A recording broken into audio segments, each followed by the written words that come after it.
saya berdebat sama Pak Lurah. Pak Lurah ngotot bahwa itu dulunya empang. Bareskrim Mabes Polri menggeledah rumah Kades dan Sekdes Kohot hingga kantor desa dan menyita 263 warkah tanah dalam dugaan tindak pidana pemalsuan dokumen penerbitan surat hak milik dan surat hak guna bangunan di area Pagar Laut, Kabupaten Tangerang. 44 saksi dari warga hingga kementerian telah diperiksa. Polisi menduga Kades Kohot Arsin mencatut nama warga untuk menerbitkan girik palsu.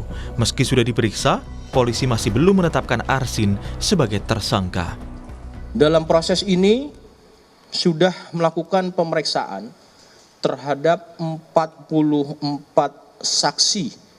Ya, teman-teman menanyakan siapa saja, tentu ini dari ada masyarakat, ada perangkat desa, ada kepala desa, kemudian ada juga dari pemerintah daerah setempat, termasuk dari kementerian. Tentu ini langkahnya pada status saksi, ya. Temuan kepolisian ini sejalan dengan keterangan korban yang namanya turut dicatut untuk penerbitan sertifikat di sekitar Pagar Laut. Tahu-tahunya identitas anak saya terjadi seperti ini, gitu. Terus saya baca-baca di surat tersebut itu ada keterangan waris. Punya lahan di daratan atau saya sama sekali nggak punya, Pak. Semeter pun saya nggak punya. di laut?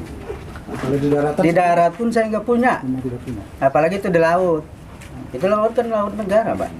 Tapi tiba-tiba ada penerbitan itu, Pak. Ya itu, Pak.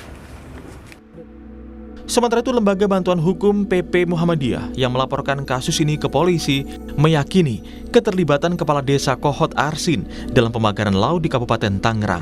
Ketua Riset dan Advokasi LBH PP Muhammadiyah Gufroni berharap seluruh yang terlibat dalam kasus pagar laut dapat dikenai sanksi hukum.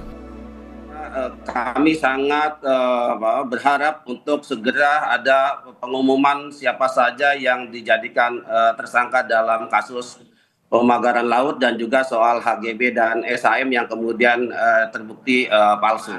Yang sedang diusut ini kan untuk desa Kohot ya. Kita belum mendengar apakah 16 desa juga termasuk yang masuk dalam tahap penyidikan ini. Karena sebagaimana yang sudah beredar bahwa 16 kepala desa juga diduga terlibat dalam pemalsuan dokumen ya.